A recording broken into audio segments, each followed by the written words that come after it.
Well, that was interesting. So, earlier tonight I saw DC's Black Adam, the latest film in DC's Extended Universe, and something of a blueprint for what comes next, as well as an origin story for the title character. And even though reception's been somewhat mixed, it's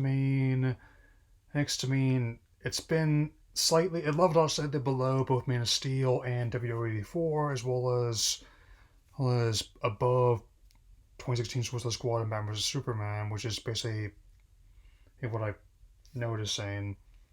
The fact this metric is even there definitely shows you the variation quality this franchise has had in the close to the decade it's been around. So, the film, after this prologue that takes place in 2600 BC, but oh, as a prologue before her Black Adam, played by Dwayne The Rock Johnson, is awakened in the present day in his homeland Kahndaq. Sees him awaken, see how much has changed since then, and going on this rampage, which draws the attention of Justice Society, consisting of several members, including the Atom Smasher, played by Noah Centineo, who the Hawkman, and played by Aldous Hodge, the Cyclone, played by Quintessa Swindell, great name by the way, and also, another standout, Dr. Fate, the Kent Nelson version, and played by Pierce Brosnan, and who's definitely a standout in this film. And even though it's been more than 20 years since he hung out the role of Bond, he still has quite the bit of mileage left in him. He's not in as many new movies as he used to be, but whichever one he is in, it's like a treat, and this to me is no exception. The film was directed by Jamie Collet Serra, a director who I'm not a huge fan of. I don't hold that against him, at least for now. He at the very least is a competent action director and one that knows how to play Dwayne's strengths, as shown with the Jungle Cruise movie last year. I mean, if they end up making movies together, that's not going to surprise me. I mean, much like in his wrestling career, his role as Black Adam, or Teth Adam as his original name is known, he definitely is very much in definitely has known to be a bit more of a heel, but he definitely is capable of playing like a face when he has to. I mean, for those unfamiliar with that as applied to wrestling, heel is basically bad, face is mostly good, man. And it's not too far to leap, Abe to suggest that. I mean, even though this movie's not quite the breath of fresh air, let's say Shazam was in 2019, it definitely is a much needed W for both Warner Brothers and DCEU to an extent. Yeah, in a year that's seen in the very erratic stock prices since the Discovery merger, the blowback from the cancellation of many prominent projects, least of all Batgirl, I may do a follow up on my hiatus video depending on what they say about I'm doing the earnings call in November, and as well as the consistent inability to control the narrative. I mean, even if it's not going to be a critical darling, if it at least makes money, it should be give them some confidence. Like, again, apparently they want to do a crossover with Shazam, and also one of the worst kept secrets is that they're finally planting the seeds of this Man of Steel sequel. That's why I wore my Super Invariant shirt today for this review. See this film, and again, I don't know about this whole. I have mixed feelings with the whole intent to try and copy what Marvel's doing with the 10-year plan, at least, especially trying to find their own version of Feige, which is like trying to find a unicorn, given how rare and pure it is, and especially given how one of the figures that was obviously closest to that one, Walter Hamada, just left after this movie came out in a way protesting how the company's being run currently, but I'm getting ahead of myself. Visually, it's pretty solid for the most part. I mean, there are some occasional instances where the CGI gets kind of heavy, rubbery, and kind of snidery and busy, but for the most part, it's pretty competent. I mean, the final form Sabak, I mean, I will put that in the pantheon of their CG final boss, so to speak, somewhere a bit below the director's cut version of Steppenwolf, but above the theatrical cut at least. I mean, that's another one slightly above like the theatrical cut of Justice League. I mean, and I honestly don't know what's going to happen for the future, but it's clear that Dwayne and Black Adam are going to be a part of it, and I have more confidence with Dwayne Hain being involved. Like he was co-producing this movie because he's a big fan of the character, and Clay wanted to get this movie made ever since DCEU was going to be a thing, and I could definitely notice that in his portrayal, actually not trying to shy away from the more anti-hero, if not our antagonistic qualities of the character. I mean, supposedly they had to edit parts of this to get down to a PG-13 as opposed to an R rating. I mean, I would not surprise me if they was some kind of campaign for like a director's cut for like the home release with or without out the this quote of hashtag release like the Johnson cuts. Yeah. I mean, the crew they put together is definitely not an experience. Like the music is also pretty solid. There's some good usage of ones like Players Baby Come Back, as well as like Smashing Pumpkins, Bullet Butterfly Wings, and establish the character behaviors.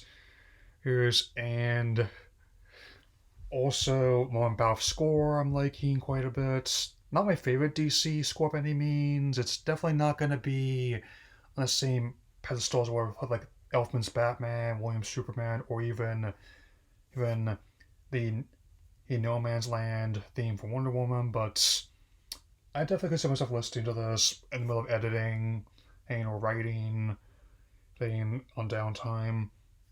And I also hope that the main competition Wakanda Forever, which I'm going to be talking about coming attraction, is not going to be until November.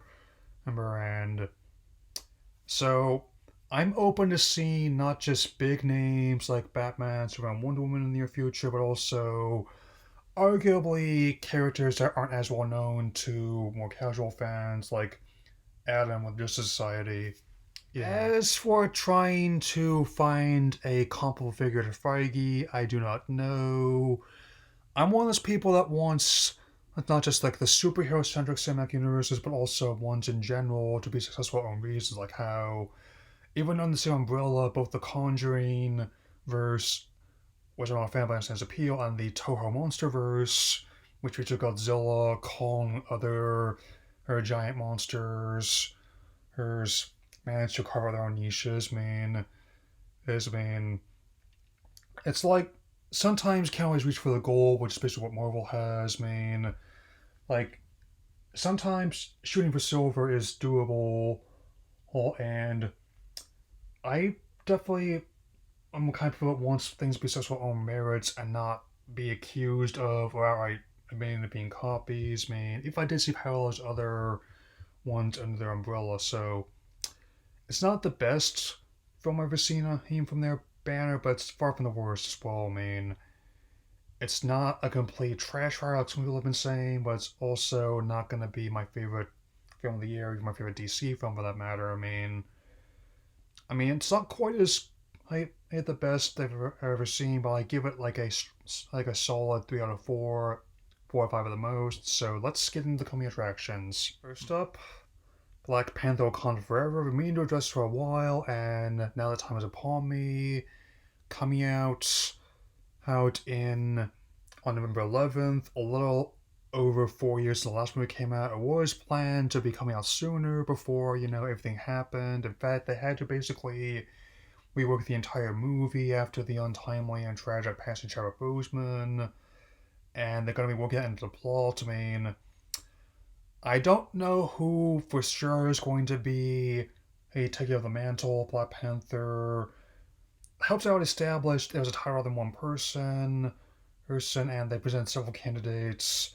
It's in the last movie among their elite guard, heard, and I actually don't mind how the creative leaders are taking with the Submariner, especially how he might be connected to how they bring in the X Men, and which that aspect definitely interests me, and also the way that they change it so it's making it distinct from DC's Aquaman, which got delayed again.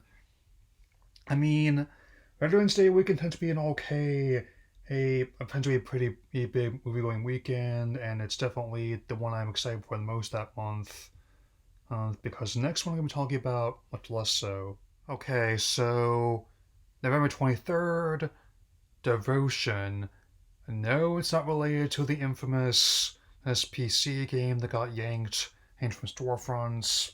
It's a war film slash inspirational drama about the Korea conflict, and even though my late grandfather was involved in it, it's not really doing it for me, at least not at this stage. I mean, since I mean, I'm not saying I would never watch this film, but it's nothing I can't wait to come out on VOD. Most likely, I mean,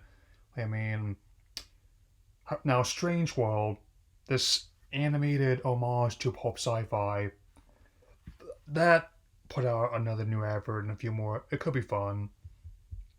It's coming at the same time, so let's keep going. All right, and Avatar: The Way of Water. Even though details still remain somewhat sparse, especially given how the recent re-release, especially in terms of international territories, did answer the question with a yes that there was still interest in this verse. I mean, despite what the impact might have you believe. I mean, even though I'm still seeing kind of sparse details in the story and the characters where they're gonna go from the last movie, that's how long it took to come out. I mean they were basically working all four at the same time, and James really had the curve about doing the visual at home, which looks stunning. Like, not just how many advances we have with the Navi, but also, holy snake, it looks like we have water there. Showing how far he's come with working that since the Abyss, and with, I guess I'll be watching it as well as talking about the original movie for on Christmas time. Also, what the heck, might as well do Titanic as well, the 25th anniversary. Sweet. And on other films, so yeah, that's good. Let's keep Last but definitely not least, Dungeons and Dragons Honor Among Thieves, the reboot of the film franchise, and even though it has gone through quite the pop culture transition and through the many decades been around, its legacy as laying the foundation for this tabletop role-playing games, but also role-playing games in many respects, has been quite secure. And even though the creators may be gone, what they left behind is going to last forever.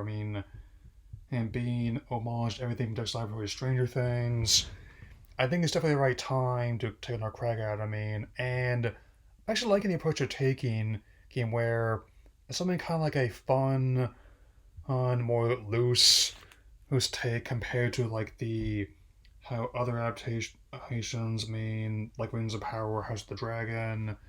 Again, I definitely will say visually, we made a lot of advances in 2000. I'm especially liking like how they include gelatinous cube as well as like in the merchandise. Like, that's a very nice kind of deep cut reference there. And there it is, just gorging on like some poor sucker. And I'm not sure how the movie itself is gonna go, but at least I know the cast is definitely very fantastic. Chris Pine, Justice Smith, Hugh Grant, a whole slew of them.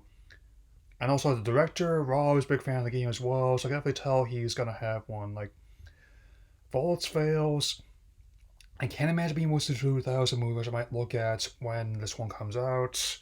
just to show what it was like in a pre-Harry Potter, pre-Lord of the Rings, and pre-Song of Ice and Fire Clan for fantasy adaptations. So, anyway, that'll be all for now. That's a great Led Zeppelin remix. I will add one last time for D&D trailer. I will definitely see you all later. Take care, everyone.